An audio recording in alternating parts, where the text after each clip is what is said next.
Next topic is interest on capital. सबसे पहले capital होती क्या है? तो कैपिटल क्या है? जो पैसा एक बिजनेसमैन अपने बिजनेस को देता है उसको हम बोलेंगे कैपिटल।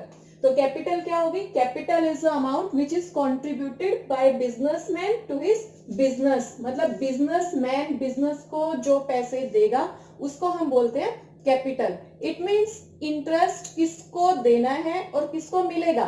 तो जो पैसे लेगा मीन्स बिजनेस पैसे लेता है किससे? बिजनेसमैन से।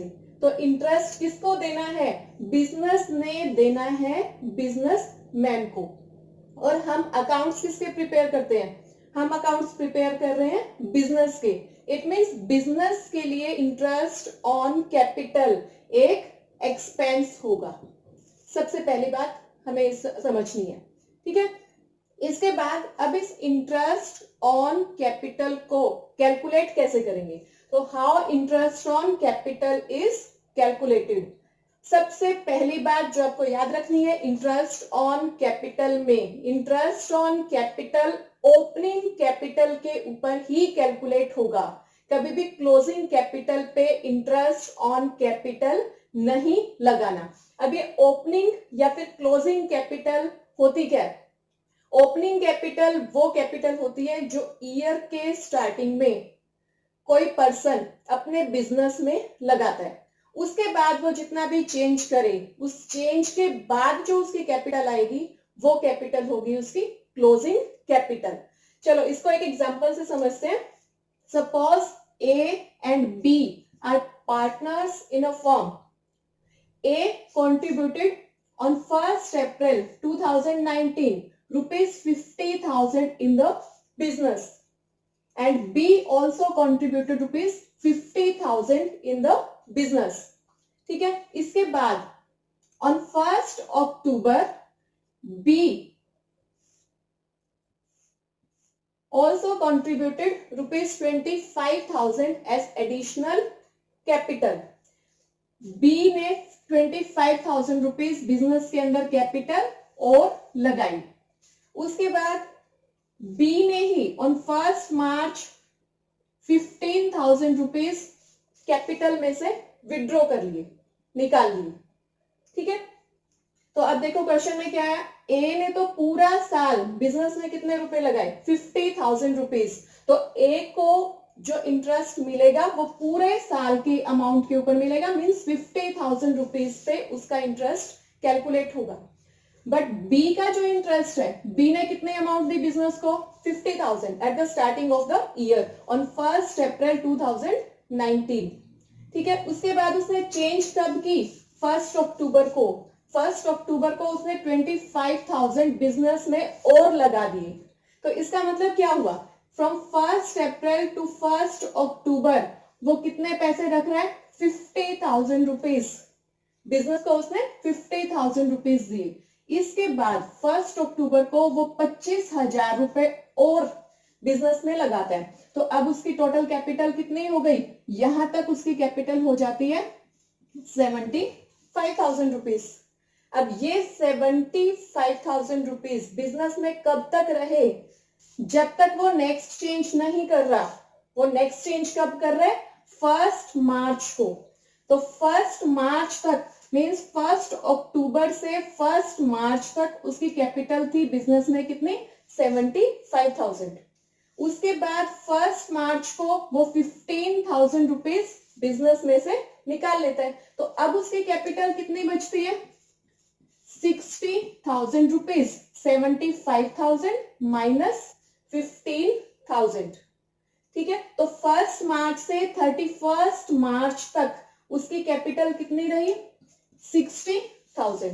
तो 1 मार्च से 31 मार्च तक इंटरेस्ट लगेगा 60,000 रुपीज पर।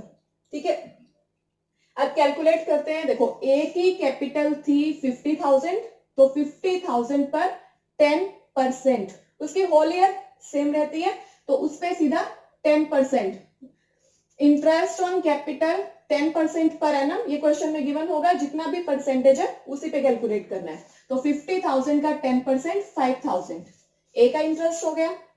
बी का इंटरेस्ट कैसे कैलकुलेट करना है, बी की कैपिटल थी 50,000 फ्रॉम 1 अप्रैल टू 1 अक्टूबर, तो 6 मंथ्स हो गए 1 अप्रैल टू 1 अक्टूबर, तो 50,000 रुपीज पे 10% 6 मंथ्स का इंटरेस्ट लगेगा, ये हो गया 2500।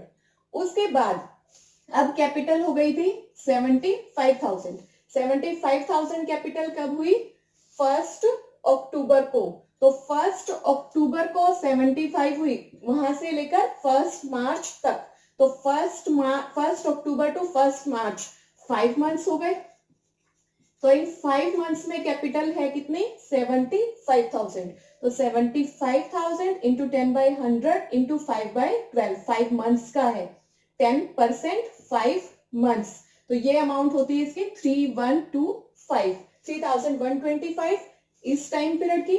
इसके बाद 1 मार्च को वो फिर से कैपिटल में चेंज करता है, तो 1 मार्च को उसकी कैपिटल कितनी थी, 60,000, क्योंकि उसने 15,000 रुपीज विड्रॉ कर लिए, तो अब उसकी कैपिटल हो गई 60,000, तो 60,000 इंटू 10% इंटू 1/12, 1 मंथ का इंटरेस्ट अब लगेगा, ये हो गया अपना 1 मार्च टू 31 मार्च, ठीक है। तो टोटल इंटरेस्ट जो बी की कैपिटल पे बना वो कितना है 2500 from 1 April to 30 September, means for 6 months.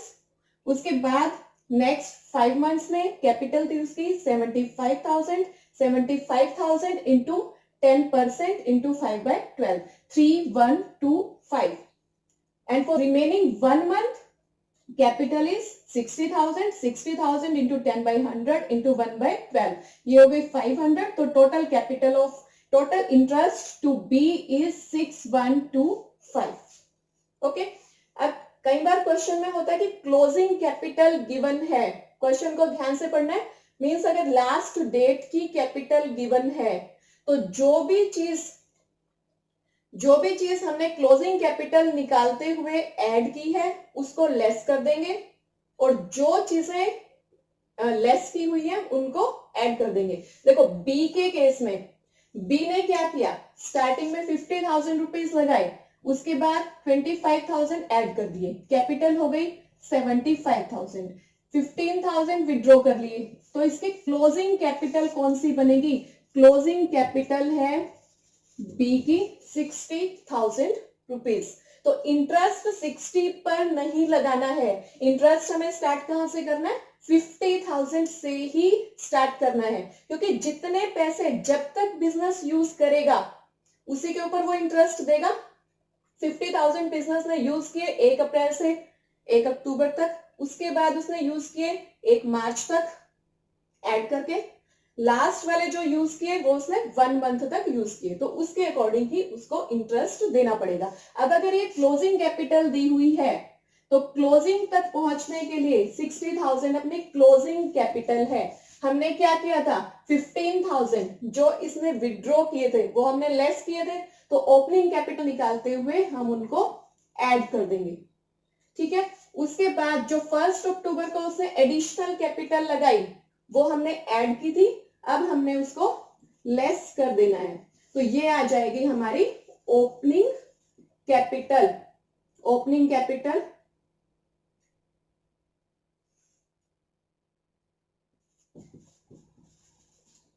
50,000, ठीक है। मीन्स क्लोजिंग कैपिटल 15,000 थी इसकी जो इसने विड्रॉ किए, तो कैपिटल विड्रॉन ऐड हो जाएगी, और जो कैपिटल इसने एडिशनल लगाई वो लेस हो जाएगी।